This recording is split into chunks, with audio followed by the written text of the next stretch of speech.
Good morning childrens, how are you? ఎలా ఉన్నారు? బాగున్నారా? ఓకే, మరి నేను చెప్పిన ప్రీవియస్ క్లాస్లన్నీ ఫాలో అవుతున్నారా? మరి లెసన్స్ అవి బాగా వింటున్నారా? ఇచ్చిన హోంవర్క్ అది చేస్తున్నారు కదమ్మా? ఓకే, ఇప్పుడు మనం పార్ట్ నెంబర్ 3 వరకు చెప్పేసుకుందాం. అలాగే ఉపవాచకు కూడా చెప్పుకుందాం. టుడే పార్ట్ నెంబర్ 4 చెప్పుకుందాం. సరేనా చిల్డ్రన్స్? पृष्ठ संख्या 19 ओके। पार्ट नंबर 4 कण कण की अधिकारी। कण कण की अधिकारी का अर्थ क्या है तेलुगु में? कण कण की अधिकारी का अर्थ तेलुगु में అణువణువు కూడా అధికారము అంటే మనం చేసే పనిలో మనకు అధికారం ఉంటుంది. మనం వేసుకునే డ్రెస్లో, మనం తినే తిండిలో, ప్రతి దాంట్లోనే కూడా మనకి ఒక అధికారం అనేది ఉంటుంది. అదే कण कण का अधिकारी। ఓకేనమ్మా?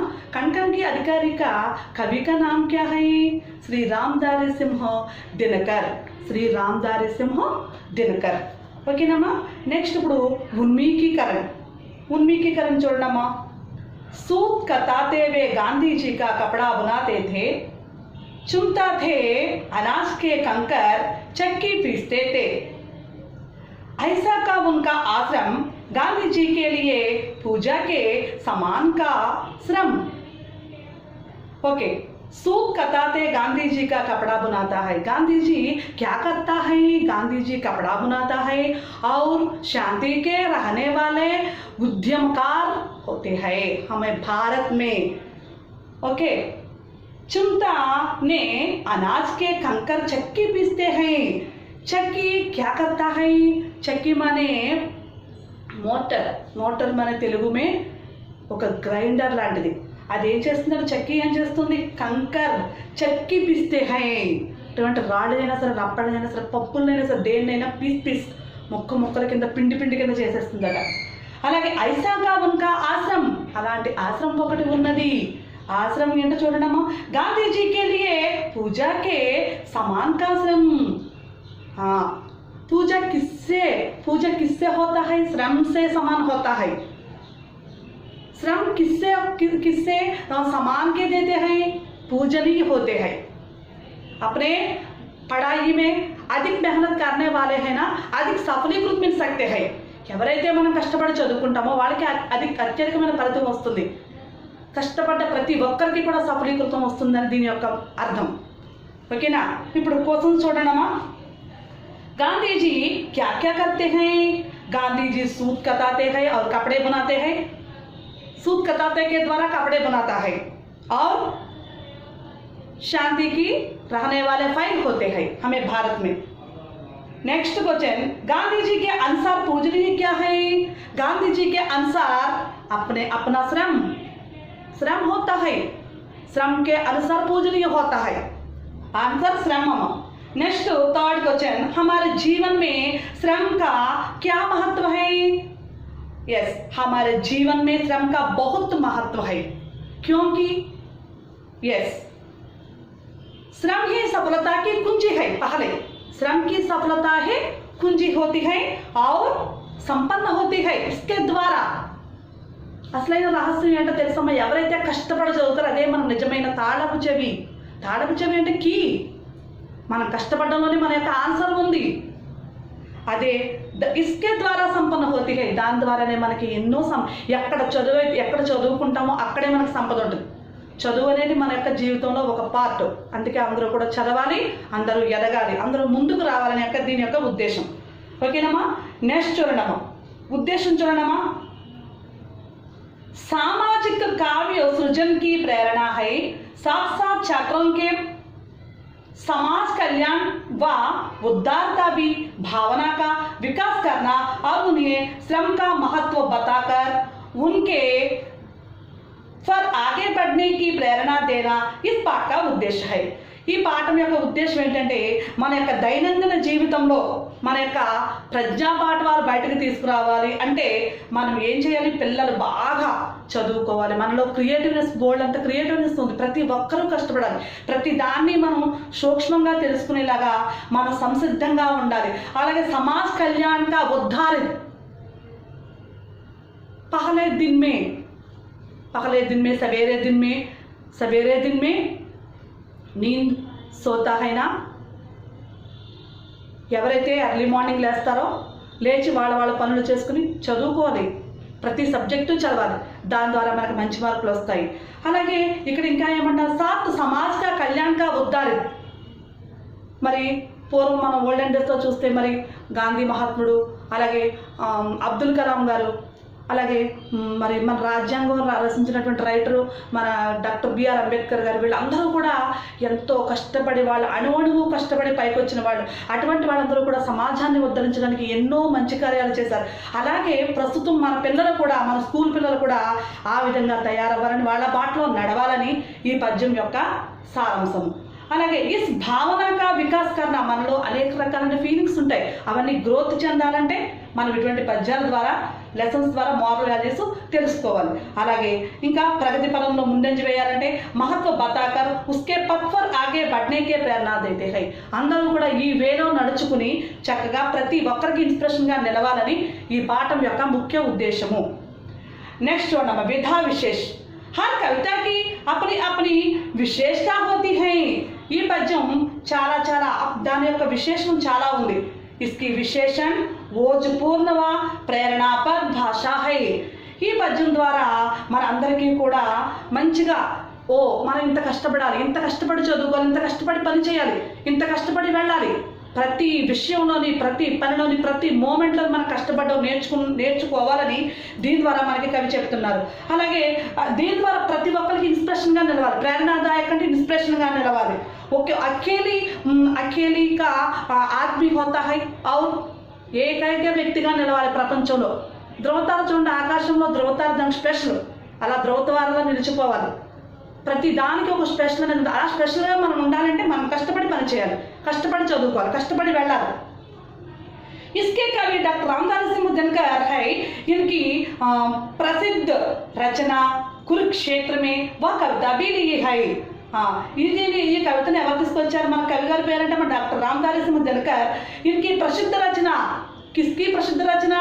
डॉक्टर रामधारी सिंह की प्रसिद्ध रचना की कुरुक्षेत्र में बड़ा वह कविता की ली गई. किसके द्वारा ली गई? कुरुक्षेत्र द्वारा ही कविता भी लिया है. और कवि परिचय जो नाम डॉक्टर रामधारी सिंह दिनकर हिंदी के प्रसिद्ध कवियों में एक है. डॉक्टर रामधारी सिंह गाరు హిందీ జగత్తులో ఒక ఉల్లేఖనీయమైనటువంటి కవి, ఫేమస్ ఉన్నటువంటి ఒక వ్యక్తి అన్నమాట. उनका सन 1908 से बिहार के मुंगेर जिले के सिमरिया गांव में हुआ था. చూడండి మీరు ఎప్పుడు ఎక్కడ జన్మించారు? उनका जन्म कब हुआ? उनका जन्म 1908 లో జన్మించారు. कहाँ से जन्म लिया है? बिहार के मुंगेर जिले के. कहाँ जिले के? मुंगेर जिले में. कहाँ राष्ट्र के? बिहार. ओके ना माँ. नेक्स्ट, इस सिमरिया गांव में, कौन सा गांव होता है? सिमरिया गांव में हुआ था. ओके. तदा निधन सन 1974 माने 1974 లో ఆయన కాలం చేశారు, మరణించారు, స్వర్గస్థులైనారు. ये हिंदी का राष्ट्र कवि है. हिंदी जगत में कैसा कवि है? हिंदी जगत में राष्ट्र कवि है, एक अद्भुत कवि है. और ओर्वशी कृति के लिए इन्हें ज्ञानपीठ पुरस्कार है. किसके द्वारा ज्ञानपीठ पुरस्कार मिलती है? ओर्वशी कृति के द्वारा ज्ञानपीठ पुरस्कार होता है. ओर्वशी कृति के लिए कैसा पुरस्कार होता है? ज्ञानपीठ पुरस्कार होता है. समझना माँ, ఎక్కువగా మన బిడ్డలు అడుగుతూ ఉంటాడు, గుర్తుపెట్టుకోవాలి.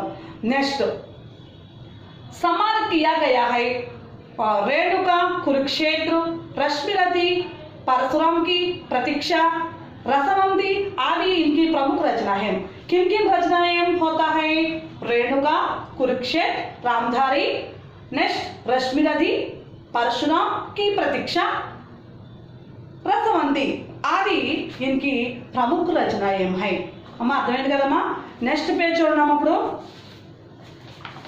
పేజ్ నెంబర్ 20 చూడమ్మా. విధా విశేష్. विषय प्रवेश। मेहनत ही सफलता की कुंजी है। मेहनत की सफलता की कुंजी है। किसकी सफलता कुंजी है? मेहनत की। मेहनत माने हार्ड वर्किंग। ఎవరైతే హార్డ్ వర్కింగ్ చేస్తారో అదే మనకి ఒక తాళపు చెవి అంటే కీ లాంటిది అనమాట. మనం క్వశ్చన్ పేపర్ రాస్తాం, నెక్స్ట్ కీ పేపర్ ఎలా వస్తుంది? అలాగే మనం ఏ పని అయితే చేస్తామో దానికి సీక్రెట్ ఏంటంటే మన యొక్క కష్టపడడం, మెహనత్ అనమాట, కష్టపడడం. మెహనత్ करने वाला వ్యక్తి కభీ నహీ హార్తా. ఎవరైతే కష్టపడతారో వాళ్ళు ఎప్పటికీ కూడా ఓడిపోరు. జీత్ గెలవడం, హార్ అంటే ఓడిపోవడం. వహ్ హమేషా సఫల్ హోతా హై. వారు ఎల్లప్పుడూ కూడా సఫలీకృతం అవుతూ ఉంటారు. క్యోంకి కాల్పనిక్ జగత్ కో మార్కర్ రూప్ దేనా వాలా వహీ హై. ఈ యొక్క ప్రపంచంలో ఇదంతా కూడా కల్పనిక్ జగత్ అంటే డ్రీమ్స్తో నిండిపోయినటువంటి ప్రభుత్వం, డ్రీమ్స్తో నిండిపోయినటువంటి మన యొక్క సమాజంలో ఎలా ఉంటారట? ఇస్కే కణ్ కణ్ కి పీछे సభీ ఉసీ కా శ్రమ హై. ప్రతి అణువణువు కూడా శ్రమతో నిండిపోయి ఉంటుంది కల్పనిక జగత్తులో. ఇస్కే లియే వహీ కణ్ కణ్ కా అధికారి హై. ఎవరైతే కష్టపడి వర్క్ చేస్తారో వాళ్ళకే ప్రతి అణువణువు కూడా, కష్టపడి పనిచేసే వాడి యొక్క అణువణువు కూడా సక్సెస్ నిండిపోయి ఉంటుంది అని ఈ యొక్క విషయ ప్రవేశ ద్వారా మనం తెలుసుకున్నాం. ఇప్పుడు పద్యంలోకి వెళ్దాం చూడండి. एक मनुष्य संचित करता है अर्ध पाप के भल से, और भोगता उसे दूसरा भाग्यवाद के चल से. नर समाज का भाग्य एक है, वह श्रम वह भुजबल है, जिसके सम्मुख झुकी हुई पृथ्वी विनीत न बदल है. जिसने श्रम जल दिया उसे पीछे मत रख जाने दो, विजय प्रकृति से पहले उसको सुख पाने दो. जो कुछ न्यस्त प्रकृति में है वह मनुष्य मात्र के धन है, धर्मराज उसके कण कण का अधिकारी जन जन है. अगेन ఒకసారి మళ్ళీ చెప్తున్నాను చూడమ్మా. एक मनुष्य संचित करता है अर्ध पाप के बल से, और भोगता उसे दूसरा भाग्यवाद के चल से. नर समाज का भाग्य एक है, वह श्रम वह भुजबल है, जिसके सम्मुख झुकी हुई पृथ्वी विनीत न बदल है. जिसने श्रम जल दिया उसे पीछे मत रह जाने दो, विजय प्रकृति से पहले उसको सुख पाने दो. जो कुछ न्यस्त प्रकृति में है वह मनुष्य मात्र का धन है, धर्मराज उसके कण कण का अधिकारी जन जन है. चौदहवां, एक मनुष्य संचित करता है अर्ध पाप का भल से, और भोगता उसे दूसरा भाग्यवाद के छल से. चौदहवां, एक మనుజ్ సంచిత్ కర్తా హై. మనుజ్ మానే మానవుడు. ఒక మానవుడు చాలా పోగు చేసి ఉంచాడు. సంచిత్ కర్తా హై, ఇక్కట్టా కర్తా హై, దాన్ని పోగు చేసి ఉంచాడు. ఏమిటి? అర్ధ పాపకే బల్సే. అది పాపం కావచ్చు, పుణ్యం కావచ్చు. పాపంతో సంపాదించి కావచ్చు, పుణ్యంతో సంపాదించింది కావచ్చు. అయితే एक मनुष्य संचित करता है अर्ध पाप का भर से, और भोगता उसे दूसरा भाग्यवाद का छल से. ఒక మానవుడు కష్టపడి సంపాదించి మూటగట్టిన ధనమంతా అనదర్ పీపుల్ అంటే ఇంకొక మానవుడు వచ్చి దాన్ని అదృష్టంగా భావించి దోచుకుంటున్నాడు. అలా చేయకూడదు కదా. ఒక మానవుడు ఏం చేస్తున్నాడు? కష్టపడి తన యొక్క శక్తినంతా కూడగొట్టుకుని పాపం అన్ని పోగు చేసిన అక్కడ పెడుతుంటే ఇంకొక మానవుడు వచ్చి ఏం చేస్తున్నాడు? దాన్ని దోచేసుకుంటున్నాడు. నెక్స్ట్ చూడమ్మా. नर समाज का भाग्य एक है, वह श्रम का वह भुजबल है. చూడండి నెక్స్ట్ చూడమ్మా. నర్ సమాజ్ కా భాగ్య ఏకు హై, వహ శ్రమ్ వహ భుజబల్ హై. అంటే ఇక్కడ ఎవడైతే కష్టపడుతున్నాడో వాడి కష్టమంతా వాడి భుజాల మీద ఉంటుంది. అదే మన సమాజంలో చెప్పలేనటువంటి భాగ్యం ఏంటది? ఎవరైతే కష్టపడి సంపాదించుకుంటారో వారే నిజమైనటువంటి ధనవంతులు, భాగ్యవంతులు. ఇతను కష్టపడింది వేరే వాళ్ళు దోచేసుకుంటే అతను భాగ్యవంతులు ఎందుకు అవుతుంది? అది అదృష్టంగా భావిస్తే ఎలా కుదురుతుంది? हमको पढ़ाई के लिए अधिक श्रम होते हैं ना, इससे अधिक सफलीकृत मिल सकती है. మనం చదువుకునేటప్పుడు మన చదువులో మనం ఎవరైతే కష్టపడుతున్నారో వాళ్ళకి అధిక ఫలితం వస్తుంది. అర్థమవుతుందమ్మా? నెక్స్ట్ చూడండి. जिसके सम्मुख झुकी हुई पृथ्वी विनीत न बदल है. ఇక్కడ కవి ఎలా పోలుస్తున్నాడు, జిస్కే సమ్ముఖ్ జుకి హుయి పృథ్వీ వినీత్ నబతల్ హై. ఈ యొక్క ప్రకృతిలో మనం ప్రకృతి ఏం చేస్తున్నామో, జిస్కే సమ్ముఖ్ జూకి హుయి, ఈ ఊగిసలాడేటువంటి సమాజంలో ప్రకృతిలో భూమి, పృథ్వీ అంటే భూమి, వినీత్ నబతల్ హై, నభం అనే ఆకాశము, ఈ భూమి ఆకాశం కూడా ఈ యొక్క కష్టానికి శ్రమపడే వాళ్ళందరికీ కూడా తల ఉంచుతాయంట ఈ సమాజంలో. ఎందుకంటే ప్రకృతిలో ప్రతి అణువణువు కూడా మానవుని కష్టార్జితం, మానవుడే అనుభవించాలి అని ఈ పద్యం ద్వారా మనం తెలుసుకున్నాం. పృథ్వీ వినీత్ నబతల్ హై, పృథ్వీ నబతల్ హై అంటే ఈ యొక్క భూమి ఆకాశము కూడా ఈ ప్రకృతికి తల ఉంచుతున్నాయి. మనకు ప్రకృతి భగవంతుడు ఇచ్చినటువంటి గాడ్ గిఫ్ట్, కానీ ఆ ప్రకృతిని మనం ఏం చేస్తున్నాం, చక్కగా మనం తీర్చిదిద్దుకోవాలి. తీర్చిదిద్దుకుని ప్రకృతికి అనుగుణంగా మనం జీవించాలని పద్యం యొక్క సారాంశం. నెక్స్ట్ చూడండి, జిస్నే శ్రమ్ జల్ దియే ఉసే పీछे मत रख जाने दो, जिसने श्रम जल दिया उसे पीछे मत रख जाने दो, విజిత్ ప్రకృతి సే పహలే ఉస్కే సుఖ్ పానే దో. అయితే ఇక్కడ కవి ఏం చెప్తున్నాడు, జిస్నే శ్రమ్ జల్ దియా ఉసే, ఎవరైతే కష్టపడుతూ ఉన్నారో పీछे मत रख जाने दो, కష్టపడే వాళ్ళని ఎందుకు వెనక పెట్టేస్తున్నాం మనం, కష్టపడే వాళ్ళ యొక్క సుఖం పొందాలి కదా, ఎవరైతే కష్టపడుతున్నారో న్యాయం జరగాలి కదా. న్యాయం అనేది ఎక్కడుంది, మనకి కష్టపడి చదివేవాడు, కష్టపడి చదవనివాడు అంటాం. మనం కష్టపడి చదివేవాడికి న్యాయం జరగాలి, వాడికి వీడికి మార్కులు ఒకలా వస్తే ఎలా, అది తప్పే కదా. అలాగే ఇక్కడ కవి కూడా ఏం చెప్తున్నాడు చూడండి, ఒకసారి వినమ్మా. జిస్నే శ్రమ్ జల్ దియే గయే పీछे मत रख जानो, ఎవరైతే కష్టపడతారో వాళ్ళు వెనక్కి పెట్టేస్తే ఎలాగా, కష్టపడేవాడు అణువణువు తన సుఖాన్ని పొందాలి. అందుకని ఇక్కడ కవి ఏం చెప్తున్నాడో చూడండి, విజీ ప్రకృతి సే పహలే, ఈ జయించబడినటువంటి ప్రకృతిలో ముందుగా ఎవరిని మనం ఉద్ధరించాలంటే ఉస్కే సుఖ్ పానేదో, ఎవరైతే కష్టపడుతున్నారో ఆ సుఖాన్ని అనుభవించాలి. పానీ అంటే ఇక్కడ యాక్చువల్గా పానీ అంటే ఏంటంటే అనుభవించటం, త్రాగడం కూడా వస్తుంది మామూలుగా. అంటే పానీ అంటే అతను ఎంజాయ్ చేయాలి. ఎవరైతే కష్టపడుతున్నారో వాళ్ళు ఈ జయించబడినటువంటి ప్రకృతిలో ఎవరైతే కష్టపడుతున్నారో వాళ్ళు ముందుగా ఈ యొక్క సుఖాన్ని ఆస్వాదించాలి అని కవి చెప్తున్నారు మనకి. నెక్స్ట్, జో కుచ్ న్యస్త ప్రకృతి మే హై వహ భుజ్బల్ కా మాత్ర కా ధన్ హై, ఈ యొక్క ప్రత్యేకమైనటువంటి మన యొక్క సమాజంలో ఈ ప్రకృతిలో ఒక భుజ్బల్ మాత్ర కా ధన్ హై, ఎవరి కష్టం వెనుక వాడి డబ్బు ఉంటుంది. కష్టపడకుండా డబ్బులు వచ్చేయమంటే వచ్చేస్తాయా, రావు కదా. అందుకే ఇక్కడ కవి ఏం చెప్తున్నాడు, ఒకటి మళ్ళీ ఒకసారి చదువుతుంచున్నాము. जो कुछ न्यस्त प्रकृति में है वह मनुष्य का मात्र का धन है. ఈ యొక్క విశాలమైనటువంటి ప్రకృతిలో ఫస్ట్ ఎవరైతే కష్టపడుతున్నారో వాళ్ళ భుజాల మీద డబ్బు ఉంటుంది. మనం కష్టపడడం, హార్డ్ వర్క్ చేస్తున్నాం, మన దగ్గర డబ్బు ఉంటుందా లేదా, డబ్బు అంటే ఏంటమ్మా, మనం కష్టపడే ఆ యొక్క పనే మన దగ్గర డబ్బు. అందుకే మన వర్కే మనకి వర్షిప్, మనం చేసే పనిలోనే భగవంతుడు ఉన్నాడు. కాబట్టి అక్కడ మనం ఏమి చేసినా సరే దాన్ని మనం ఎలా భావించాలి, భగవంతుడిగా భావించాలి. అర్ధపాప్కే జల్సే అంటే అర్ధపాప్ అంటే మోసం చేయటం, ఒకడు కష్టపడిన దాన్ని ఇంకొకడు అనుభవించదాన్ని అర్ధపాప్కే బల్సే అంటారు. అందుకే ఇక్కడ కవి ఏం చెప్తున్నాడు చూడండి, జో కుచ్ నష్ట ప్రకృతి మే హై వహ మనుష్య కా మాత్ర కా ధన్ హై, ఈ యొక్క ప్రకృతిలో అణువణువు కష్టపడే ఒక మానవుడే ఆ ధనాన్ని అనుభవిస్తాడు.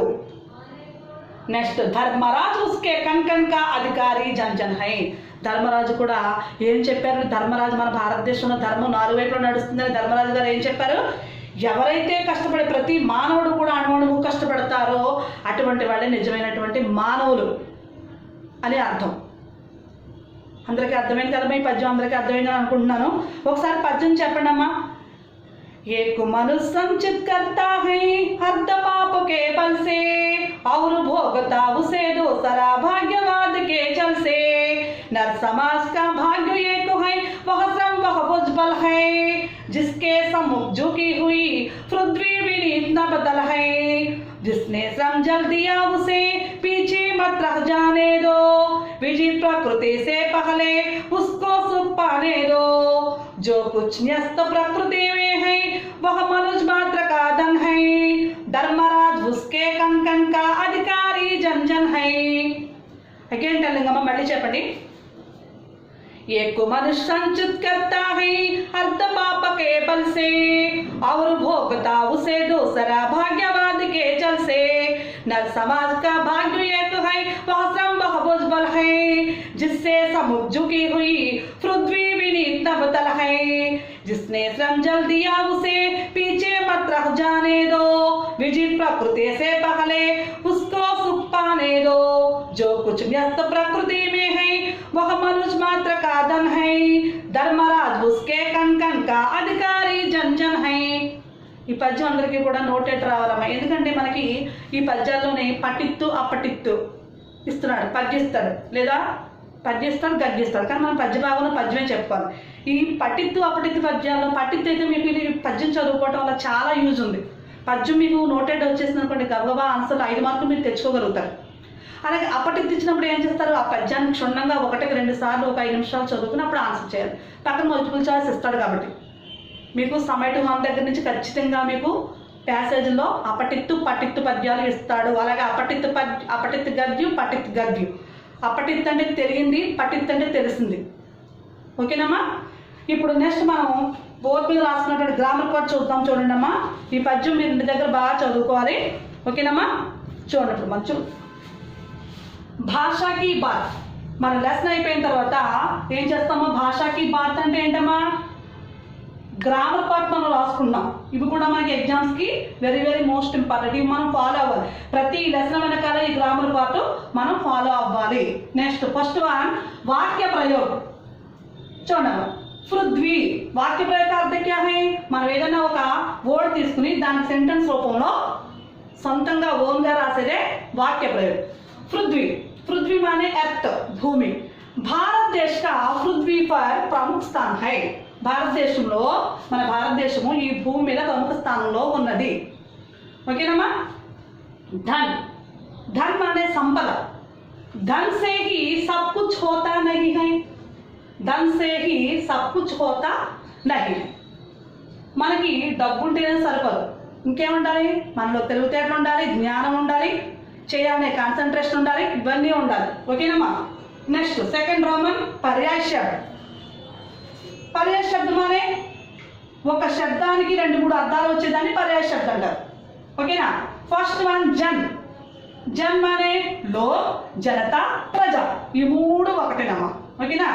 నెక్స్ట్ ధన్. ధన్ అనే ధన్ అనే సంపద. ధన్ అనే సంపద. దీనికి పర్యాయ శబ్దం చూడండి రాస్తున్నాను.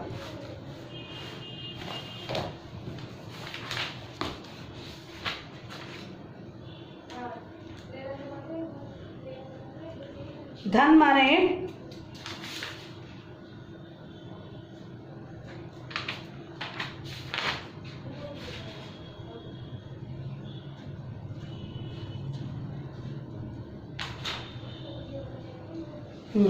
संपत्ति, अर्थ.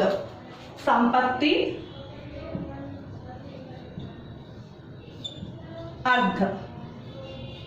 ఓకేనమ్మా. సంపత్తి, అర్థ. సంపత్తి, అర్థ. సంపత్తి అంటే సంపద, అర్థ అంటే ధనము. ఓకేనమ్మా. ధన్ అనే సంపత్తి, అర్థ. నెక్స్ట్ విలోమ చూడము. పాప, పుణ్యం, సుఖ్, దుఃఖ్, భాగ్యం, దుర్భాగ్యం. నెక్స్ట్ చూడమ్మా సంధి విచ్ఛేద్. సంధి విచ్ఛేద్ అంటే తెలుసు కదా మనకి, ఒక వర్డ్ ఇస్తారు, దానికి మనం ఏం చేయాలి, దాన్ని సంధి విచ్ఛేద్ చేయాలి. నెక్స్ట్ యది ప్లస్ అపి, యద్యపి, యది ప్లస్ अपि, यद्यपि. नेक्स्ट परि प्लस आवरण, पर्यावरण, परि प्लस आवरण, पर्यावरण. नेक्स्ट समास. नेक्स्ट చూడండి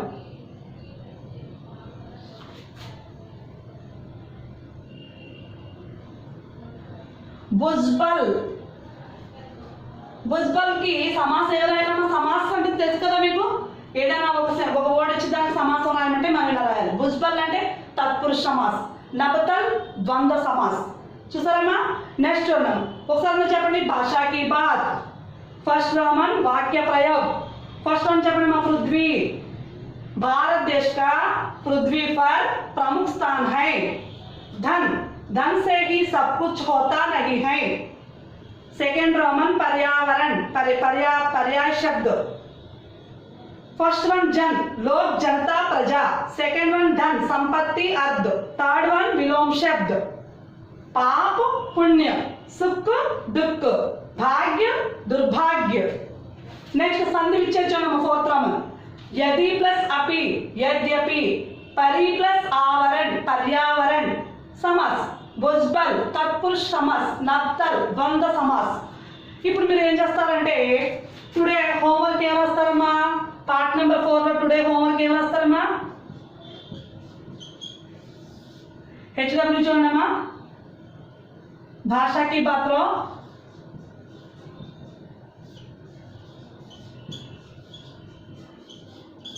भाषा की बात लो first Roman, second Roman, third Roman, fourth Roman, fifth Roman, one time read and write. Next ఈ పోయం కూడా రీడ్ చేయాలమ్మా, పోయం కూడా రీడ్ చేసుకుంటూ ఈ హోంవర్క్ చేయాలి। ఓకేనా చిల్డ్రన్స్, పద్యాన్ని బాగా చదవాలి, ఎగ్జామ్స్ కి చాలా ఇంపార్టెంట్। పద్యాలు చదివిన తర్వాత నెక్స్ట్ ఇది హోంవర్క్ చేయాలమ్మా, first Roman, second Roman, third Roman, fourth Roman, fifth Roman. ఓకేనా చిల్డ్రన్స్, బాయ్ చిల్డ్రన్స్।